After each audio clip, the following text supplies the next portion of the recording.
We are living in a not so far from farce land, and today I'm talking about the ladies of the fall and all of their farces. So which ladies made the list? Let me explain. I wish I could say it was pumpkin spice and all things nice, but that's not what we have today. Instead, we have the failing ladies of the fall who are interjecting all over the place instead of leaving like we'd hope them to do. Especially this one. Keep government open. We have to do those imminently, more imminently even, to address the full Obama agenda of building back better. I'm sorry, who is president? Do you know where you are right now, Nancy? And more importantly, did you take some of Joe's pills again? Now that leads to today's question. Who do you think is on the rest of the list I'm about to reveal? I'm curious to see who you think is helping make us a land of the farce. And one more thing, if you could share this video, it helps show that not every lady wants us to turn into a failing fantasy land once called America. And since I am a lady, despite what some of you have said in the comments, I'm not going to use a different F word, but you know what I mean. So, who else made the list? You already know who's number one, because after all, she's the greatest of all representatives of all the people. The one, and thankfully the only, Representative Alexandria Ocasio-Cortez.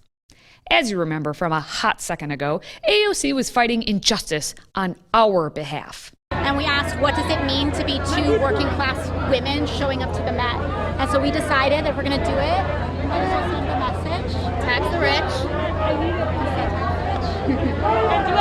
Yes, the Met Gala, as you remember, was when AOC fought injustice by going to an event that cost $30,000 per person, while also wearing a dress that said, "Tax the rich." How dare you?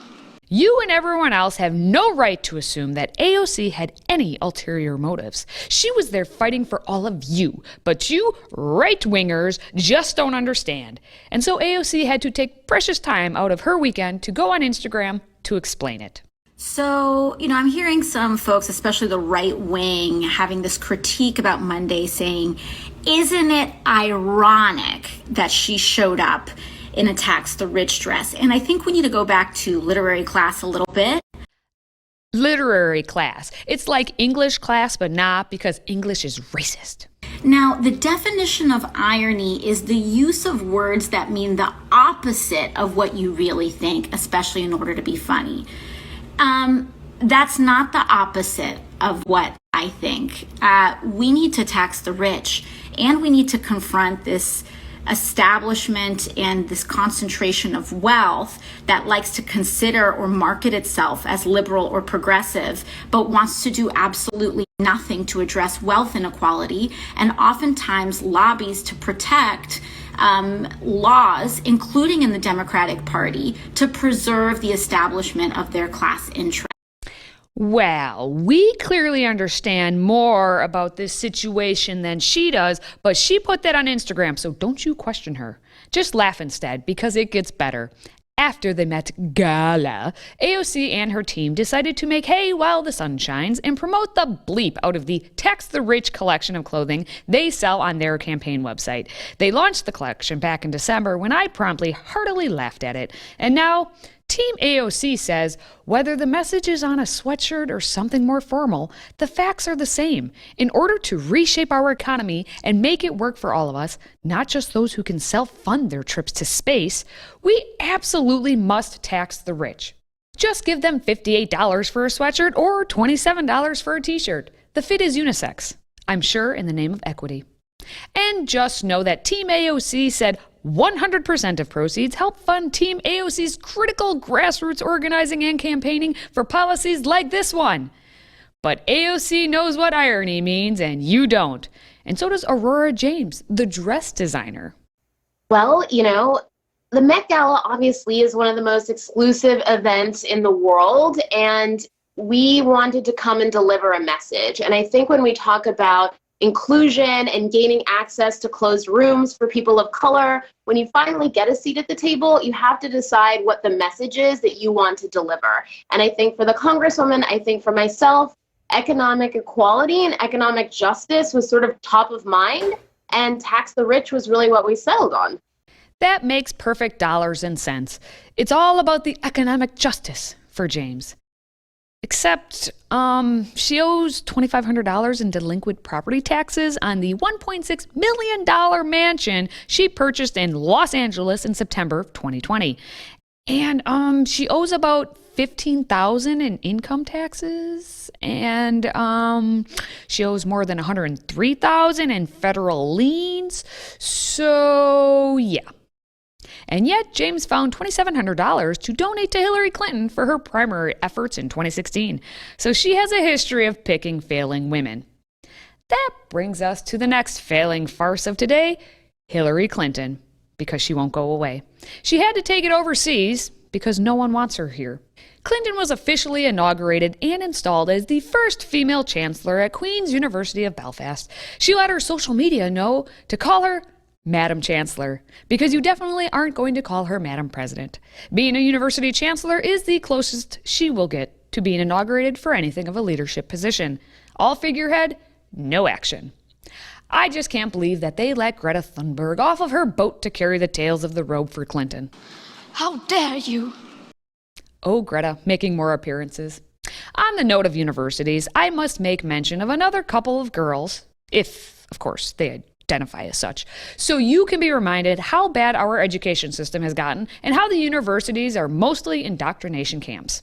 At Arizona State University, these two students decided to approach and verbally assault two male students simply for studying in the multicultural space on campus. This is the violence that ASU does, and this is the type of people that they protect, okay? This white man thinks he can take up our space, and this is why we need a multicultural space, because they think they can get away with this shit.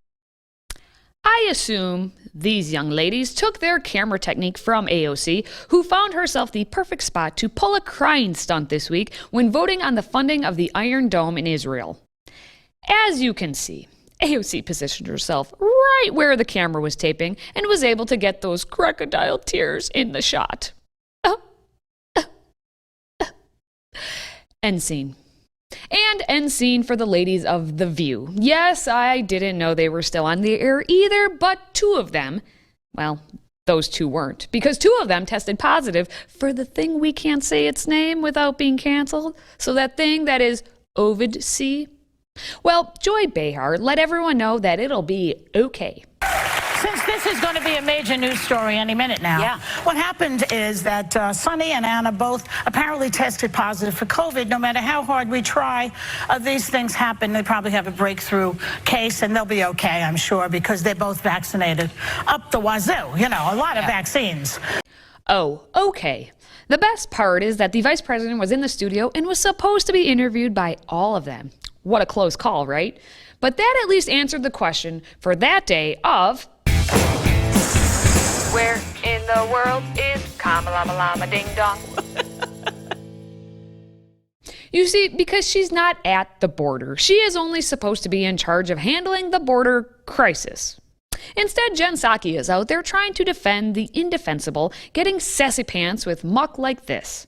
You say the border is not open, but we're told by our teams on the ground, you guys are releasing pretty much all family units, couples where the woman says that she is pregnant, or single women who say that they are pregnant, and that nobody actually has to take a pregnancy test unless they want to. So are you suggesting you don't believe when women say they're pregnant? Is that a big issue, we think, at the border? I am not in charge of keeping the border secured.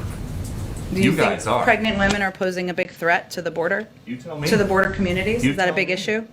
You tell me. I'm not aware of pregnant women being a big issue of concern to people at the border. Her lippy attitude continued in trying to talk about the economy and the Democrats' $3.5 trillion plan, which according to Joe Biden is cost-free, but really only in his addled mind because it actually shows that taxes and consumer prices would rise for basically you and me. But Psaki is there to spin away or circle back, and so she sadly attempted. Obviously, the president's commitment remains not raising taxes for anyone making less than $400,000 a year. There are some, and I'm not sure if this is the case in this report, who argue that in the past, companies have passed on these costs to consumers. I'm not sure if that's the argument being made in this report. We feel that that's unfair and absurd, and the American people would not stand for that. I won't sit for it either, except for right now. I'm sitting now. I began with talking about pumpkin spice, so I figured we'd end on that clip of that gingery pumpkin spice.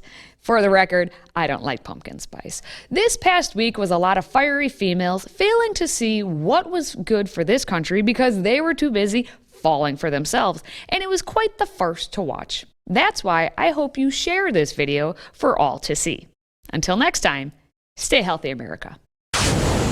Hey team, most of you know our shows have been censored by Facebook and YouTube for years, which makes it very hard to keep up with the cost of production. But thanks to our Patriot Club members, we have not only been able to keep things going, but to add more programming. We're doing 18 new shows a week. 18. In fact, we've got big plans in motion for our viewers, especially our Patriot Club members. So please consider supporting our freedom-loving media by joining the Patriot Club this year. For a $99 tax-deductible donation, we will send you our 20-ounce stainless steel navy blue tumbler etched with the words American Patriot, standing atop the shoulders of a rather fit-looking George Washington. And for $129 gift, we'll also include a 15-ounce stainless steel mug as a token of our appreciation. All you have to do is visit patriotclub.us and become a Patriot Club member today. That's patriotclub.us. Thank you, and God bless.